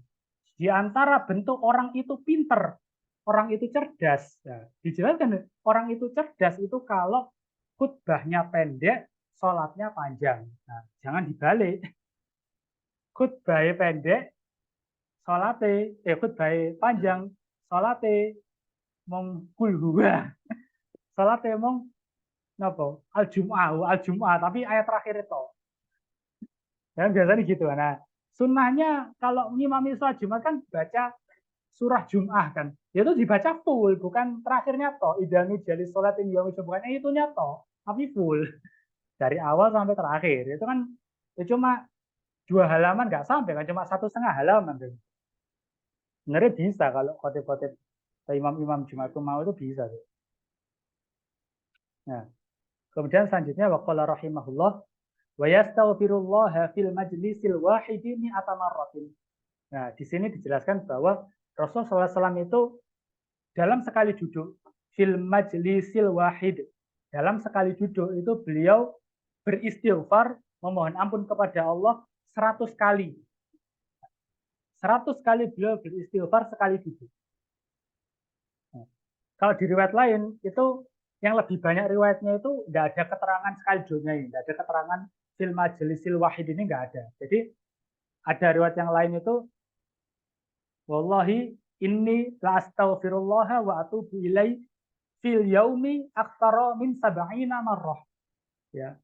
Demi Allah, aku dalam satu hari. Nah, jadi keterangannya ini bukan satu kali duduk, tapi satu hari. Ini ada di Riyadhus Shalihin di kitab di bab Taubah ya. Ini ada kalau nggak salah hadis ke-3 kalau nggak keempat itu di bab Taubah itu beliau SAW bersabda, wallahi demi Allah, la astaghfirullah, sungguh aku ini beristighfar. Aku ini biasa beristighfar wa atubu ilaihi dan bertaubat kepada Allah fil yaumi dalam satu hari aktsara lebih banyak min sab'ina marrah dari lebih dari 70 kali. Nah, ini di satu riwayat lebih dari 70 kali. Di riwayat yang lain mi'ata marrah 100 kali. Nah, kalau di jamak ya enggak kontradiktif kan karena kan 100 kan di atasnya 70 gitu ya. Jadi walau alam apakah beliau SAW itu beristighfar itu 100 kali itu dalam satu hari atau dalam satu kali duduk. Kan bisa jadi misalkan lah katakanlah satu kali duduk itu pas satu kali waktu sholat ya kan 5 kali duduk kan. Bisa jadi beliau SAW kalau menurut riwayat yang ini 500 kali istighfarnya. Betul nggih? Nah, satu kali duduk 100 berarti kan kali 5 500. Nah, tapi bisa juga beliau sehari 100 kalau pakai riwayat yang ada di Riyadhus Shalihin atau di kitab-kitab Bukhari gitu. Ya, walau alam yang benar yang mana ya. Tapi yang anak ingin kritisi sedikit ya, dari kawan-kawan kita di Salafi. Ya, itu kadang itu berlebihan dalam mengamalkan amalannya Kanjeng Nabi. Oh, Kanjeng Nabi ini nek istighfar sehari 100 kali. Berarti yo wes nek lebih dari 100 101 itu bid'ah. Oh, ada yang seperti itu. Wallahi demi Allah ada yang seperti itu. Iya, betul. Ada yang sampai sekaku itu ada. Nah, gimana ngonternya? Oh, gampang. Loh, kualitas istighfar dengan 100 itu loh. Bisa tanya mai Kanjeng Nabi. Katakanlah pakai acuan riwayat yang Kanjeng Nabi 100 itu satu hari. Satu hari beliau 100. Nah, kualitas ya kan gimana kan semua dunia ini kan quality versus quantity ya kan. Kualitasnya jenengan tuh bisa tanya mai Kanjeng Nabi. 100 Kanjeng Nabi itu bisa tanya jenengan tuh 100-nya itu kualitasnya sama kan nggak mungkin gitu loh. Nah, makanya masyhur sebetulnya di kalangan sahabat Abu Hurairah radhiyallahu anhu itu punya kantung isinya nopo kerikil. Nah, zaman kita sekarang nopo tasbih. Nah, tasbih.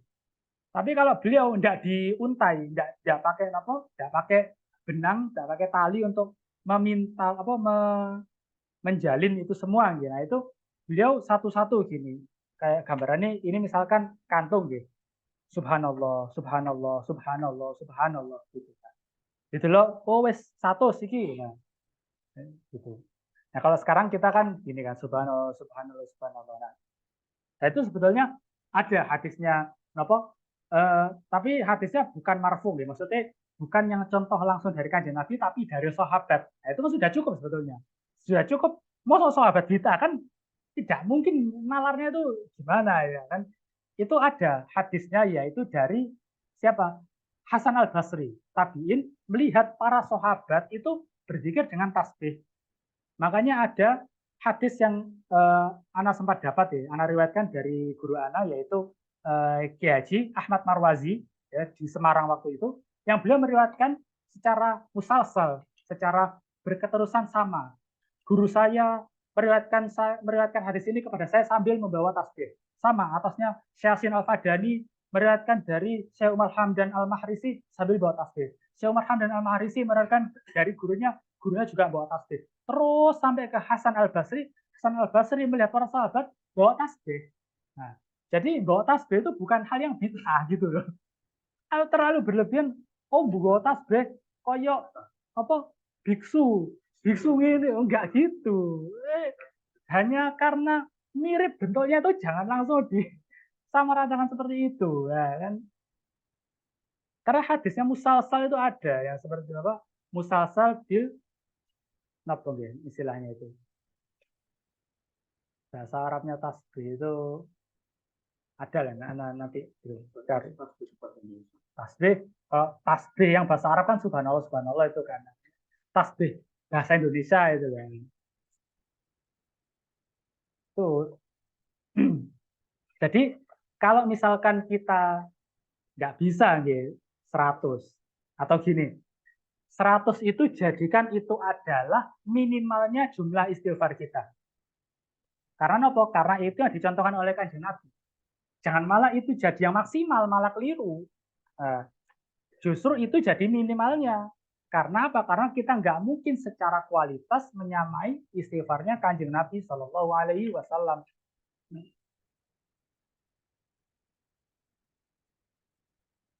Kemudian lanjut ya.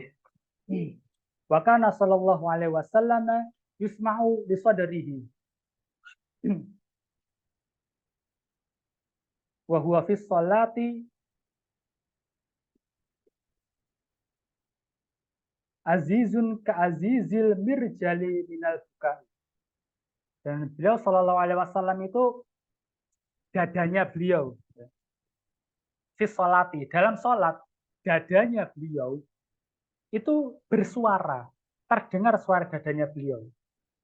Azizun, bergemuruh. Jadi dadanya itu gemeter. Berarti kan ya badannya juga bergemeter kan. Gemeter apa?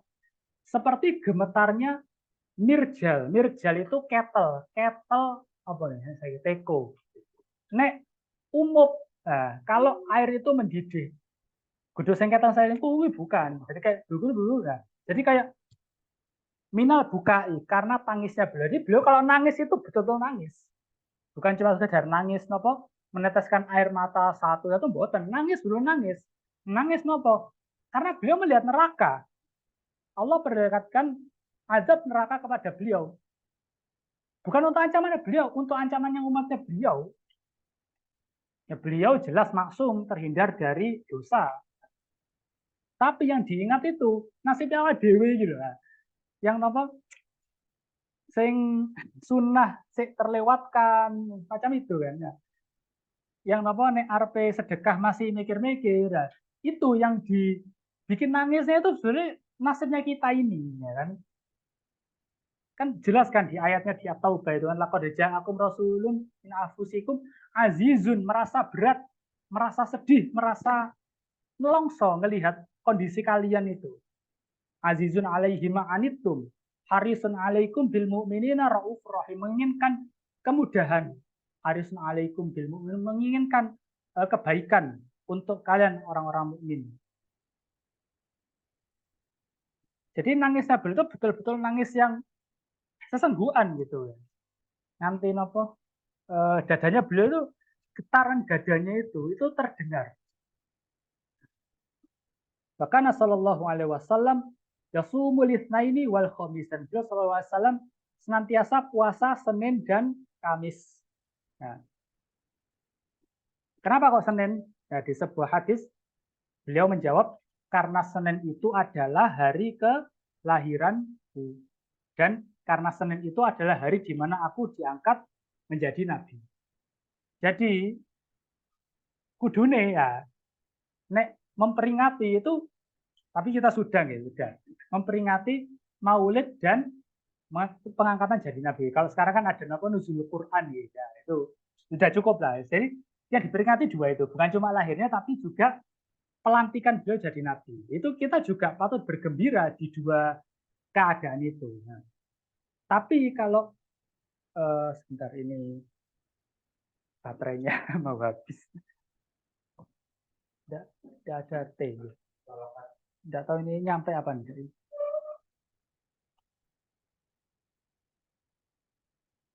Di belah. Kalau tidak, anak minta izin di situ gini biar dekat.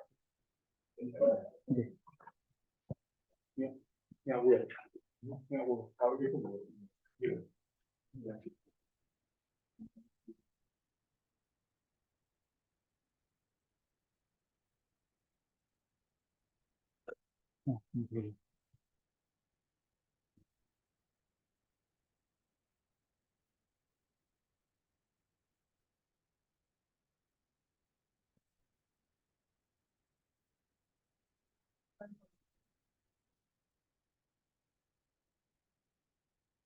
Tuh.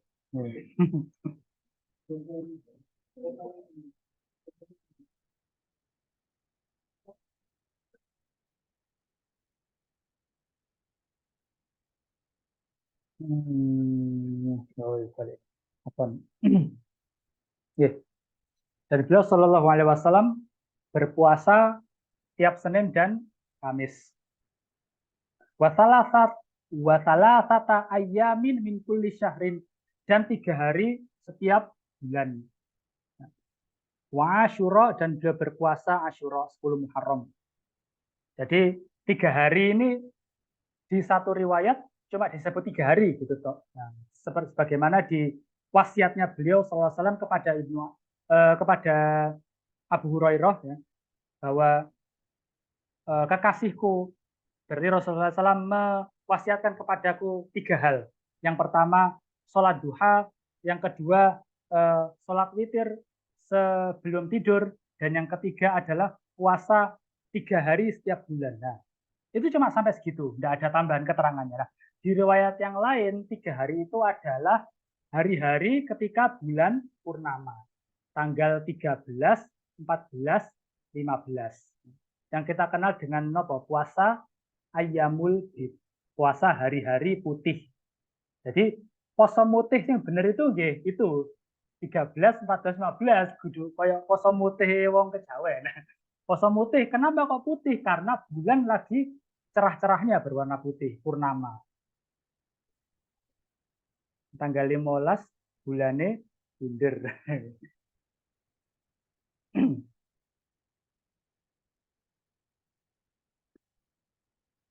Wa qalla makana yuftiru yaumal jum'ah.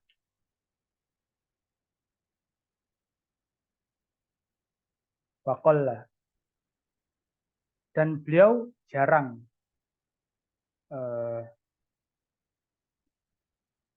apa enggak HP ini jadi ngantuk. Mau tak cross check sama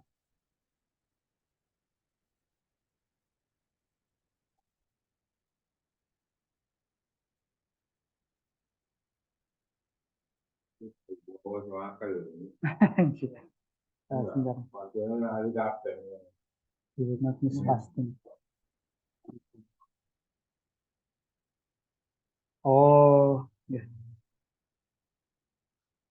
Jadi waqalla, maksudnya walaupun ya, gampangnya seperti itu. Jadi beliau istiqomah, dawam melakukan puasa itu, ya.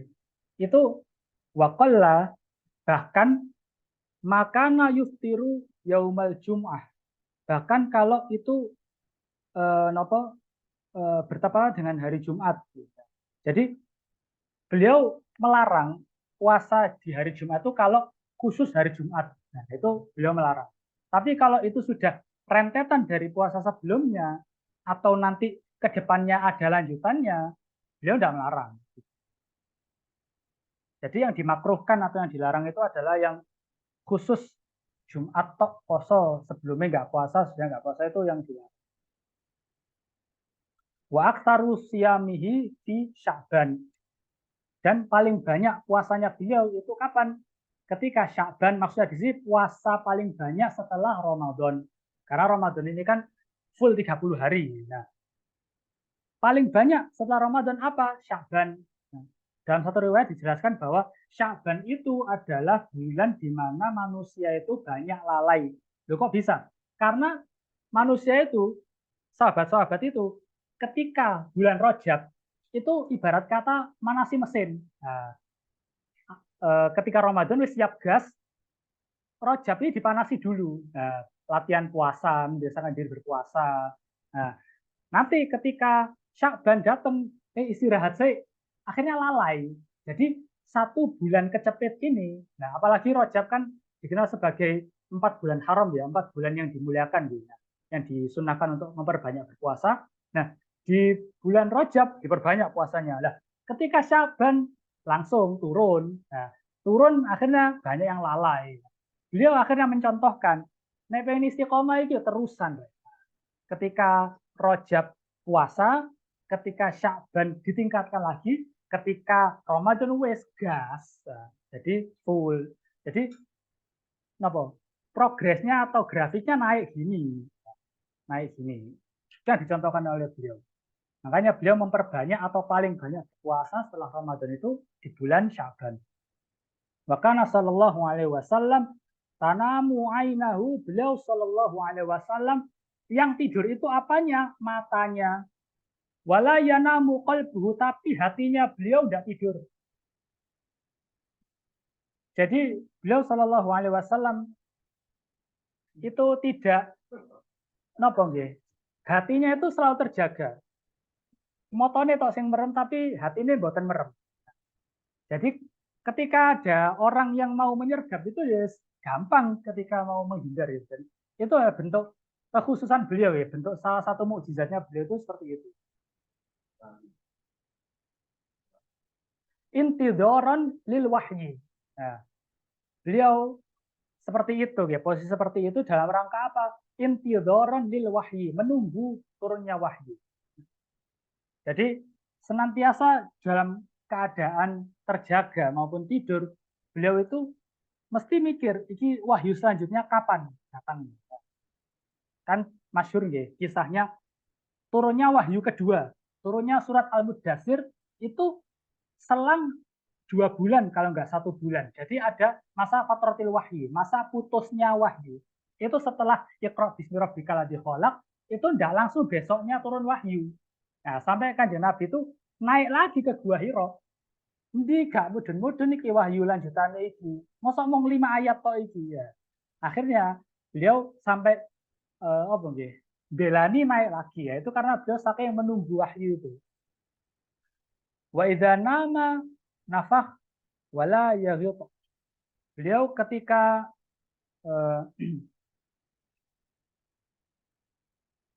beliau ketika tidur itu tidur dalam posisi terlentang ya. Nafak itu apa? Ahanam apa? Anu lagi.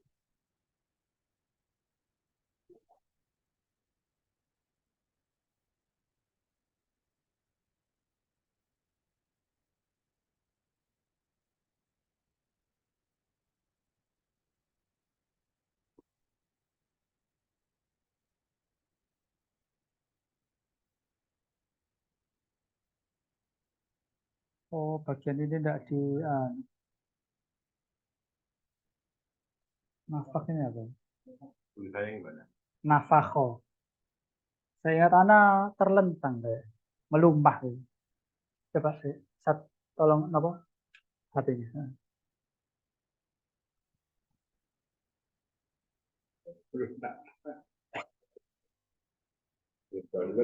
Oh, hilang semua gitu. Sebentar, sebentar. Nafakho, sebentar. Harus ketahuan.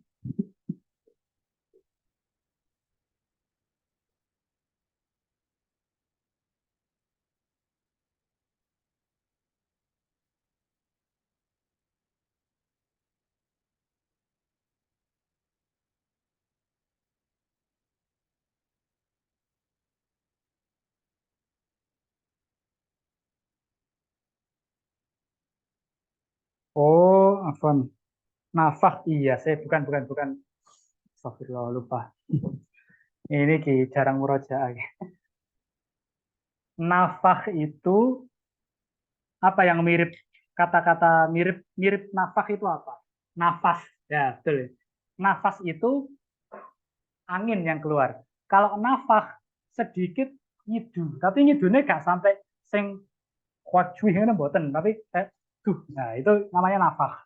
Kalau itu nafas, kalau itu nafah. Nah, beliau ketika hendak tidur itu nafah. Nafahnya dalam rangka apa? Zikir, kan? Yang dicontohkan oleh beliau kan apa? A'udzubillahi minasyaitonirrajim. Kemudian nafah ke arah kiri 3 kali. Nah, itu supaya apa? Tidak bermimpi buruk kan, terhindar dari godaan setan kan seperti itu. Jadi nafahnya atau meludah tipisnya itu ke arah kiri, juga di contoh yang lain meludah ke tangan ya, tubuh 3 kali, kemudian membaca 3 kul huwallahu ahad, kul a'udzu birabbil falaq, kul a'udzu birabbin nas, kemudian tangan bekas nafahnya tadi itu dibasuhkan atau diusapkan ke seluruh tubuh yang bisa dijangkau. Nah, itu perlu kita amalkan itu. Ye, seperti itu. Wala ya gitu. No, ya gitu.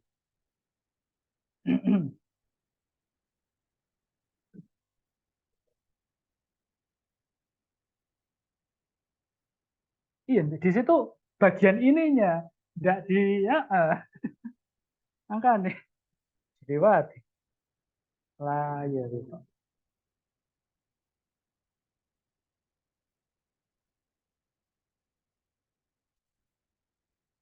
Wala ya gitu. Karena di sini ya gitu itu menutup.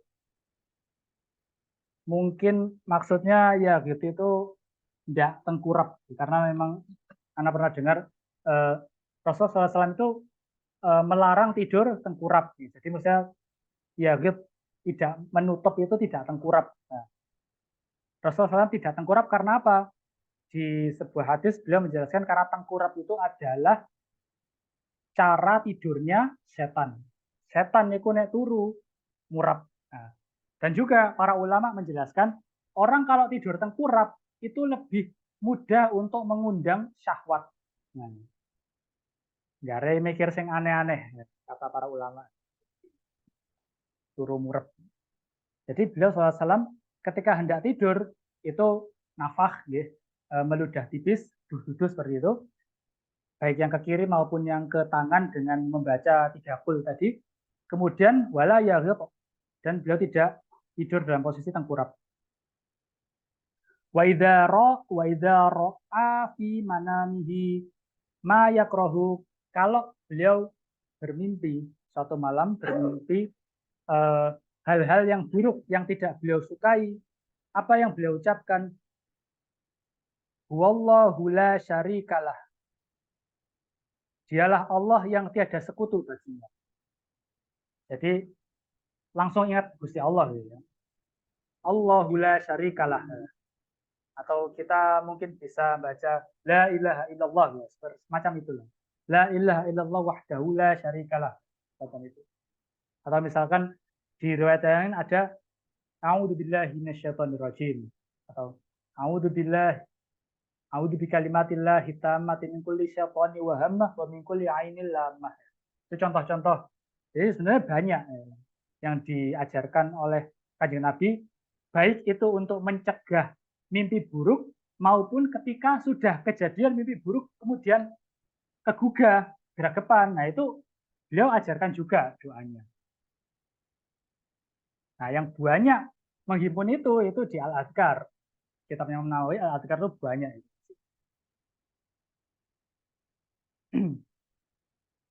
Wa idza aqada mabja'ahu, ketika beliau hendak aqada itu mengambil madaji itu ketika beliau hendak menuju tempat tidur lah intinya. Mengambil tempat tidur gak pas rasanya. Maksudnya ketika beliau arepe mapan turu lah, singkatnya kayak gitu. Apa yang beliau ucapkan? Rabbi qini adzabaka yauma tab'atu ibadaka. Rabbku atau ya Rabb, ya Tuhan, hindarkanlah kami atau hindarkanlah aku dari azabmu di hari dibangkitkannya semua hamba-hambamu. Ini nopo doa tidur yang mungkin kurang populer nggih di kalangan kita nggih. Tapi ini ada riwayatnya. Jadi ya cek nopo nggih buat tambahan-tambahan variasi supaya bukan cuma variasi, bukan cuma niat yang memperbaiki variasi, tapi supaya kita lebih kenal sunnah-sunnahnya Nabi yang lain. Nah, di tempatnya kayak gitu.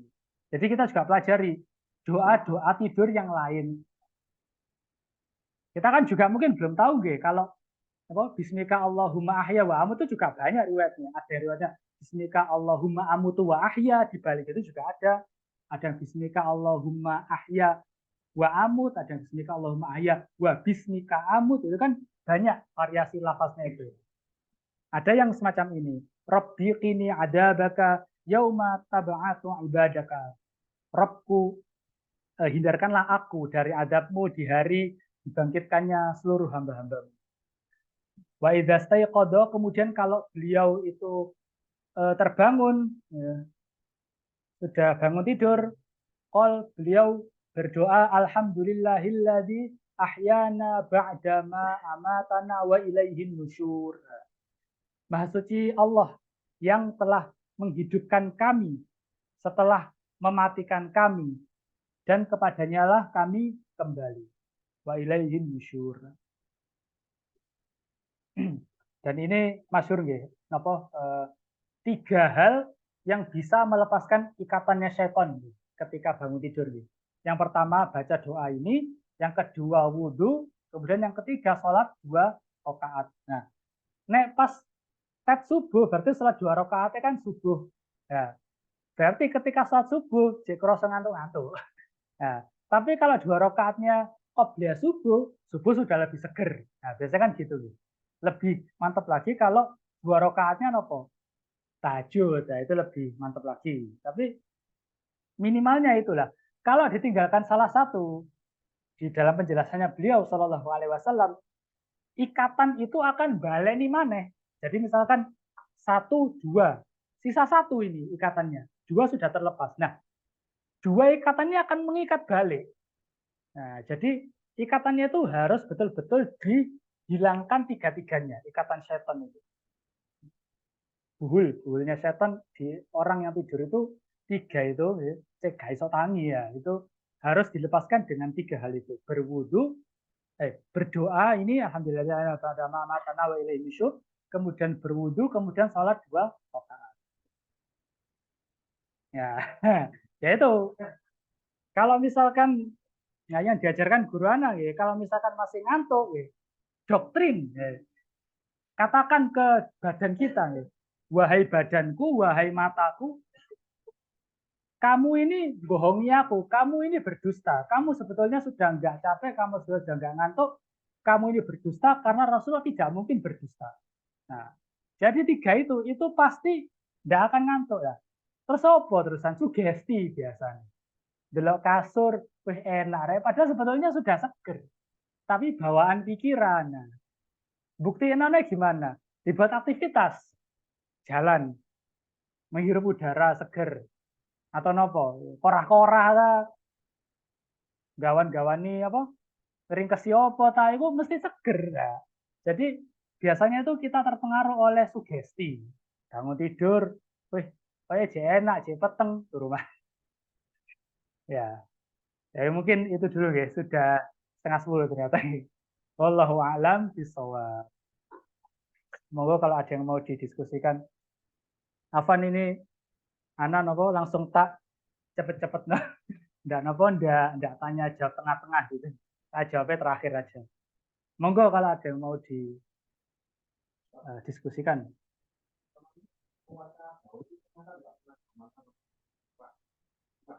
Disebutkan aja. Walau alam gitu. Tapi Ana nggak tahu kalau yang nopo beliau atau ada hadis atau keterangan yang menyebutkan beliau berpuasa Daud itu anak tidak tahu. Lebih tepatnya ya anaknya tidak tahu, belum, maksudnya mungkin ada. Tapi kalau puasa Daud itu yang jelas hadisnya itu bunyinya kayak gini. Sebaik-baik puasa adalah puasa Daud. Nah itu, anak belum pernah baca atau belum pernah dengar. Nah, cuma beliau sebutkan itu dalam rangka apa? Karena ada sahabatnya yang puasa wisol terusan, tiap hari puasa, tidak ada jeda. Nah, itu ya memang ada orang yang kuat itu ada. Nah itu akhirnya kan para ulama itu berbeda pendapat terkait apa puasa puasa wisol, puasa dahar apa puasa dahar, kudu puasa dahar ya, dahar mana? Puasa dahar, dahar itu adalah puasa tiap hari. Kalau puasa wisol ini anak sering kebalik-balik. Puasa wisol itu adalah satu hari puasa, besoknya puasa, tapi antara nopo buka dan sahur itu dirapel. Jadi langsung nopo dirap. Jadi puasanya itu sampai malam, baru buka, itu sekalian sahur, lalu puasa lagi. Jadi kayak hampir terusan gitu. Itu namanya wisol. Nah, itu yang dilarang oleh Kanjeng Nabi. Nah, kalau puasa dahar ini beliau lebih ke tidak menganjurkan, bukan melarang. Lebih ke tidak menganjurkan puasa dahar ini. Nah, kalau puasa wisol beliau lebih condongnya melarang. Mayoritas ulama mengharamkan. Jadi puasa wisol ini adalah kekhususannya Kanjeng Nabi. Jadi itu adalah ibadahnya Kanjeng Nabi yang tidak boleh ditiru umat. Karena nopo? Beliau SAW bersabda, karena Allah memberikan rezeki, memberikan makanan kepadaku. Maksudnya apa? Makanan secara majazi, maknawi. Artinya Allah memberikan kekuatan. Jadi Rasulullah itu kuat kalau melakukan seperti itu kuat. Tapi ya hambanya, umatnya itu nggak akan kuat kayak gitu. Paling tahan berapa hari mari ngono tepar. Malah gak kerja, malah nganggur. Nah itu.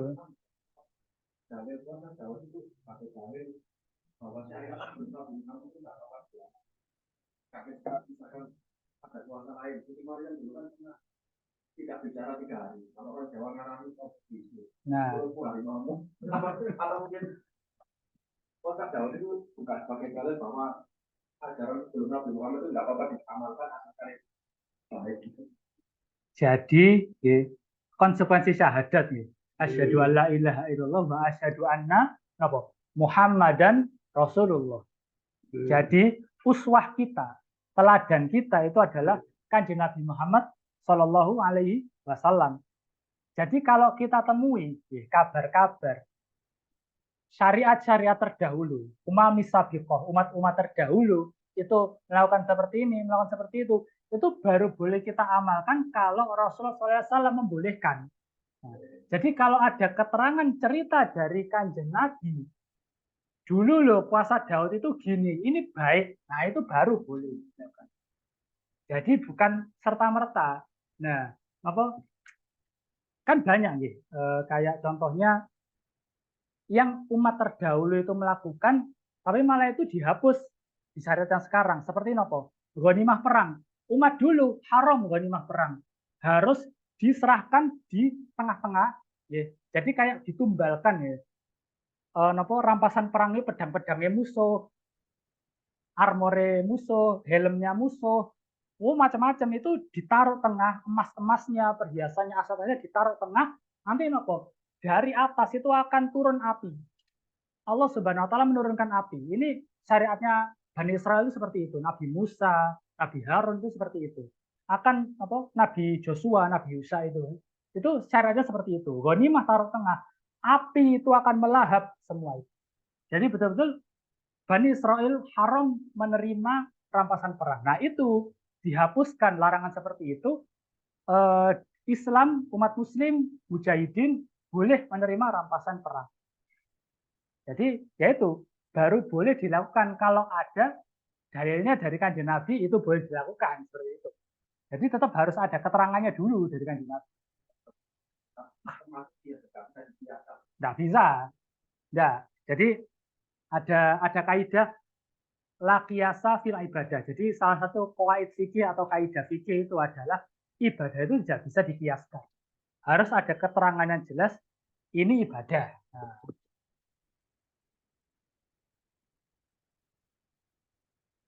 Ustaz Aziz ada yang mau dibuat?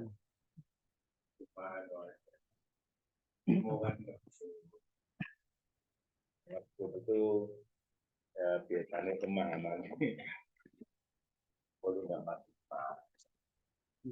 Ya, contoh misalnya yang awal tadi apa dibahas? Tali. Merepotkan Ya, orang. jadi kalau apa kita bareng-bareng bekerja ya kita juga bekerja. Kamu cuma nunggu. Nah, terus lagi ngono, macam jalur tolu. Ada seneng jalur tolu. Jadi jalur tolu. Pagi terus ini pagi. Pagi terus cukup aku pagi. Nah, itu. Terus minta-minta itu. Apalagi minta-minta. Kalau jalur tolong tak pucuk apa jenis Kayu siwa. kayu siwa ya ora ono. Nek kocok. Nepone nek jalur ngerti. Sak sak batang siwa pokoknya batang sak wit siwa. Jadi seperti itu alangkah baiknya kita ikhlas. Tapi kita ini kan bukan level Rasulullah. Jadi ya kita ikhtiar sebaiknya sebaik-baiknya tanpa memaksakan diri. Ya, ikhtiar sebaik-baiknya tanpa memaksakan. Kalau memaksakan diri nanti jadinya nafsu. Jadi tidak ikhlas lagi. Ya, kalau yang ini tadi yang terakhir yang tadi saya ngomong itu memang ngendikan Gus Baha. Gus Baha selalu mengatakan ya harus diikhtiarkan untuk bisa menjalankan apa yang dijalankan Rasulullah, tapi jangan maksakan. Kalau nanti maksakan itu akan keluar nafsunya, nggak ikhlas lagi. Ya, kecuali yang memang itu dilarang ya betul-betul kita tidak melakukan ya.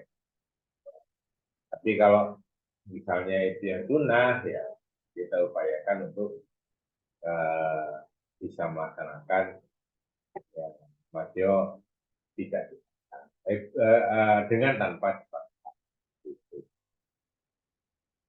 Terus tadi juga yang setelah itu tadi apa tadi? Setelah apa? Minta tolong itu Rasulullah kalau duduk tadi ya. Gitu. Dan sudah ramai orang, beliau dapat posisi di belakang. Iya. Kalau duduk ya duduk sama tinggi, duduk sama rendah, duduk sama tinggi. Ya Rasulullah itu memberikan penghormatan kepada para sahabatnya itu luar biasa. Ya. Nah itu karena juga karena soalnya pengikuti Gus Pak ya gak seneng apa jadi terlalu berlebihan dimuliakan. Ngapain jalur dimuliakan. Jangan. Ya, jadi biasa-biasa aja. Soalnya kadang-kadang apa sih tarungan cek dimuliakan ya. Ono juga. Ono juga. Cek apa sih diceluk yai ya. Terus nah lewat minggir kabeh, minggir kabeh.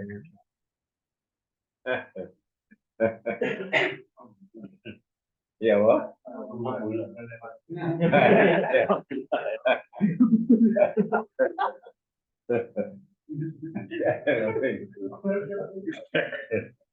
Iya, iya. Ya rame-rame sekarang kan ribut masalah perhabiban. Iya. yang yang satu ngomong apa jenenge tak sambung dengan Rasulullah, ya satu ngomong ya sambung dengan Rasulullah. Nah itunya sih itunya sih biar aja. Tapi yang tetap harus diingat adalah apa? Inna akramakum inna atqakum. Jadi yang paling mulia di hadapan Allah itu ya apa itu hati. Tapi ya takwa, ya ketakwaannya. Nah, kita penghormatan juga tidak usah. Ya. Soalnya sing Habib itu kadang-kadang merasa Habib, kemudian kadang-kadang merasa wis kayak ilmu jalur cara PDW itu ya ono nang kene iki.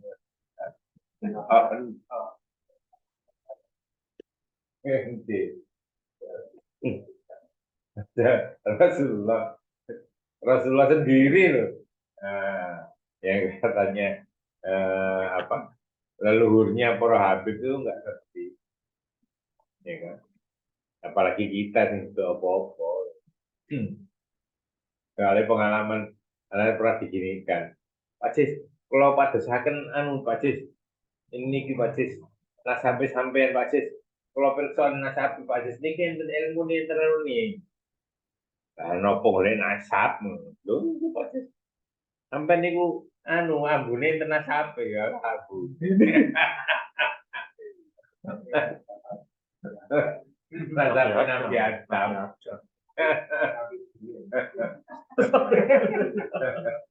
Iya.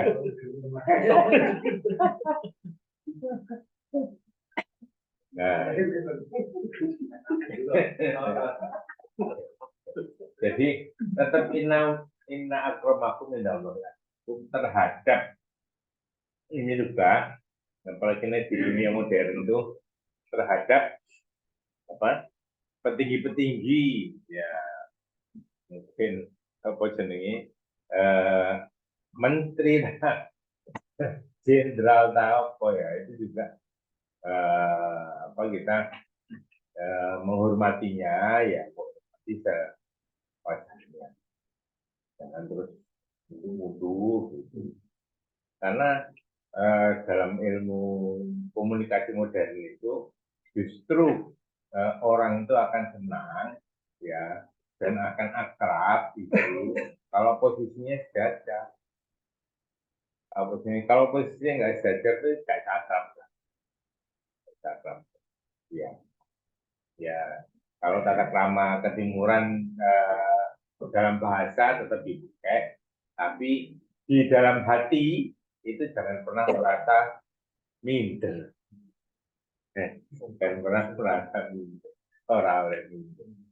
Ya, intinya begitu. Rasulullah mengajarkan kita, ya tidak boleh minder dengan siapapun, ya karena tetap patokannya atqakum. Dan atqakum itu gak bisa diukur. Gak bisa diukur dengan oh wajah yang ganteng. Ya, saya melakukan bahwa tapi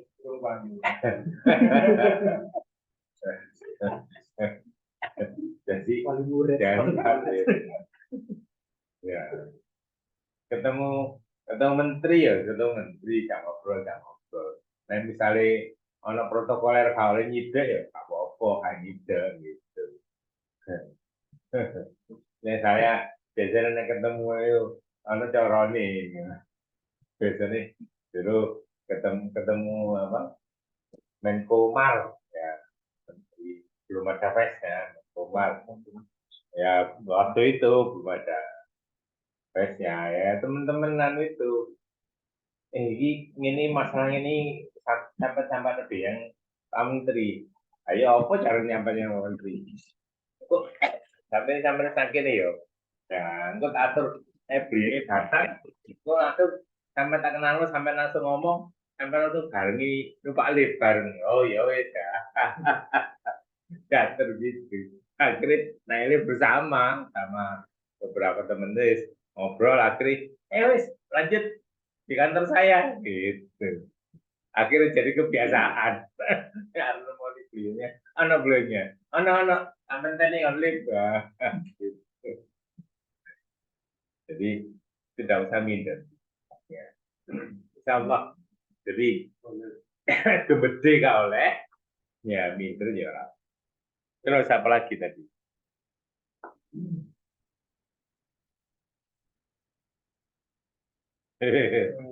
Oke, apa dewi itu ngono. Langsung ini, langsung ini, langsung ini, langsung ini. Aduh, ideling apa lagi? Nggih? Puasa. Oh, ya. Pikir. Ya, pikir. Ya, pikir ya. Pikir itu kan artinya eling ya. Orang Jawa kan eling. Eling itu apa?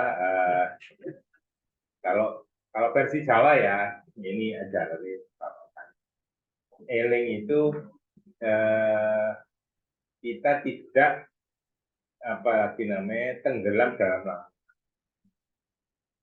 Ya, jadi sadar diri terus. Ya, sadar diri terus. Ya, supaya bisa sadar diri terus. Ya, itu ada yang dibaca. Ya, la ilaha illallah. Atau Allahumma sholli ala Muhammad. Ya, kalau Yai ngopur, ngamongan, Pak Cis, sama niki paling cocok niku, niku sallallahu alaihi Muhammad, sallallahu alaihi Muhammad. Sama maca niku terus Pak Cis. Oh nggih Yai. Ya. Karena beliau yang ngomong, oh nggih Yai. Gitu. Berapa kali ketemu, selalu nyampaikan itu ke saya. Sallallahu alaihi Muhammad, sallallahu alaihi Muhammad. Karena masing-masing itu lain-lain. Waktu saya kesana lagi sama Pak Ketua DBW itu lain lagi yang disampaikan ke Pak Ketua DBW. Sampai ini kalau saya dikirim ngeten-ngeten harus doa deh.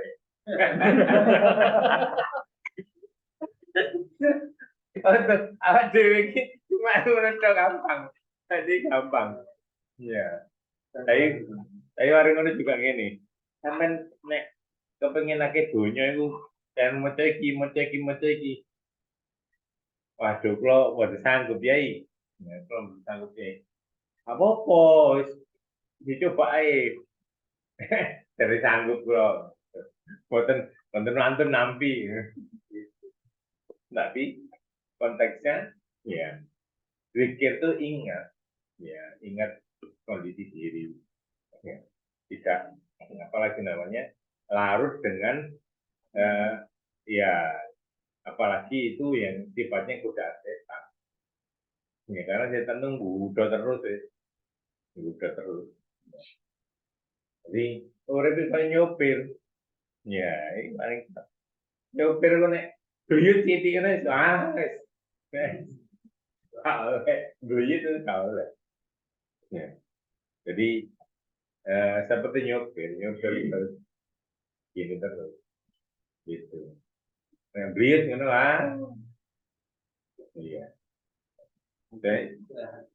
Iya ngantuk, istirahat. Iya. Ngantuk istirahat. Iya. Karena pernah soalnya untungnya itu ini dulu waktu almarhum bapak sakit kepala itu kan apa di Malang pulang kerja ke Malang nanti subuh balik lagi nah itu apa sih lupa sepeda yang Malang di sini bapak kan dirian di Malang dirawat di lagi namanya itu lah ya itu ya itu tekan gue porong moro-moro rupiah gitu masih nyampe pinggir gue anu itu untung anu minggir keturun untuk minggir kiri coba nganan kok ono aku ngarep wah di tampaknya ngarep jadi ingat terus ya eling nek wong Jawa ditambahi lan waspod ya eling lah waspod ya jadi eh, orang yang beruntung itu adalah orang yang selalu itu sama itu dulu ya supaya apa senengnya gak lali. Ya, nanti dibuka lagi ya, karena memang di bulan mulut memang harus gitu.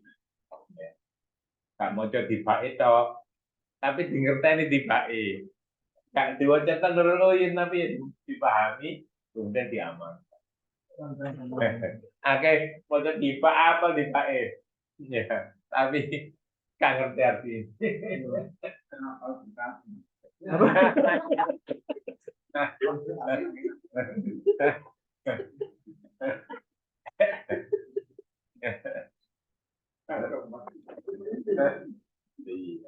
Ini mungkin itu dari saya. Dan Allah ridho dengan pertemuan kita ini, ya kemudian Allah memudahkan bagi kita untuk mengamalkan.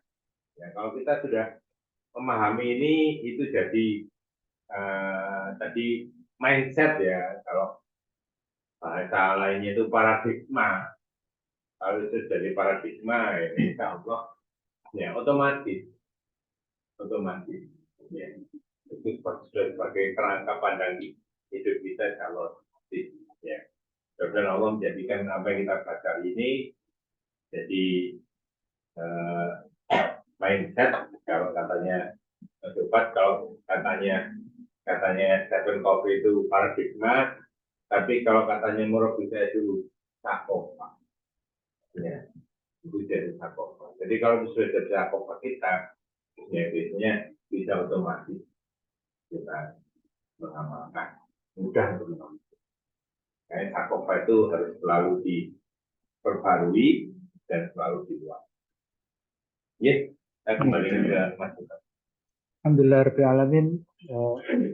Yes. Anak minta maaf soalnya cepetkan.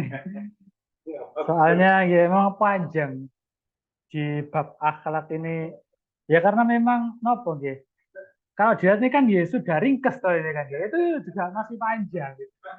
Apalagi yang asli ini. Nah itu. Alhamdulillah malam ini sudah kita selesaikan ya bab akhlaknya ini. Yang paling penting bukan selesainya ya, tapi mengamalkannya ini. Seperti yang sudah disampaikan Gus Bahak ya. Kita ikhtiarkan, kita usahakan karena ya hikmahnya Kanjeng Nabi diutus sebagai manusia itu ya supaya kita tidak ada pembenaran-pembenaran lah. Nek malaikat yang diutus ya angel malaikat gak ada nafsu, tapi manusia ya seenggaknya kita bisa mengikhtiarkan. Nah, tapi apakah ya, karena juga kembali lagi kita belum di levelnya, akan jangan bisa ya, akan bisa di levelnya Rasulullah. Jadi sedikit demi sedikit. Nah itu. Yang penting apa? Istiqomah. Kalau alam bisawab, semoga bermanfaat malam ini. Mari kita tutup dengan doa kafaratul majelis. Subhanakallahumma wa bihamdika asyhadu an la ilaha illa anta astaghfiruka wa atubu ilaik. Wabillahi taufiq wal hidayah. Wassalamualaikum warahmatullahi wabarakatuh. Waalaikumsalam.